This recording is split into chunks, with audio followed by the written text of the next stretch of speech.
रामकृष्णरी मंडळी, आपल्या सर्वांना माहीतच त्रेतायुगामध्ये प्रभू श्रीरामचंद्र ज्या वेळेस 14 वर्षाचा वनवास करून घरी आले होते, त्यावेळेस सर्व लोकांनी दिवाळी साजरी केली होती. आणि तेच दिवाळी साजरं करण्याचं भाग्य तुमच्या आमच्या नशिबी आज लाभलेलं आहे. 550 वर्षापासून हजारो लोकांचं जे स्वप्न होतं, ते स्वप्न आज पूर्ण होण्याची वेळ आलेली आहे. येणाऱ्या 22 जानेवारीला अयोध्या नगरीमध्ये जे प्रभू श्रीरामचंद्रांचं भव्य दिव्य मंदिर निर्माण झालं, त्या मंदिरामध्ये प्रभू श्रीरामचंद्र विराजमान होणार आहे.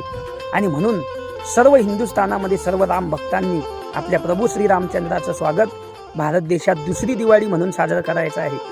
सुंदर आपल्या घरासमोर रांगोळ्या काढा, सडे टाका, दिवे लावा आणि कळू द्या एकदा पुन्हा हिंदुस्थानाला, गरज उठेगा गगन सारा, समंदर छोड़ेगा अपना किनारा, और हिल जाएगा जहान सारा, जब गूंजेगा जय श्री राम का नारा. जय जय श्री राम, जय जय श्री राम.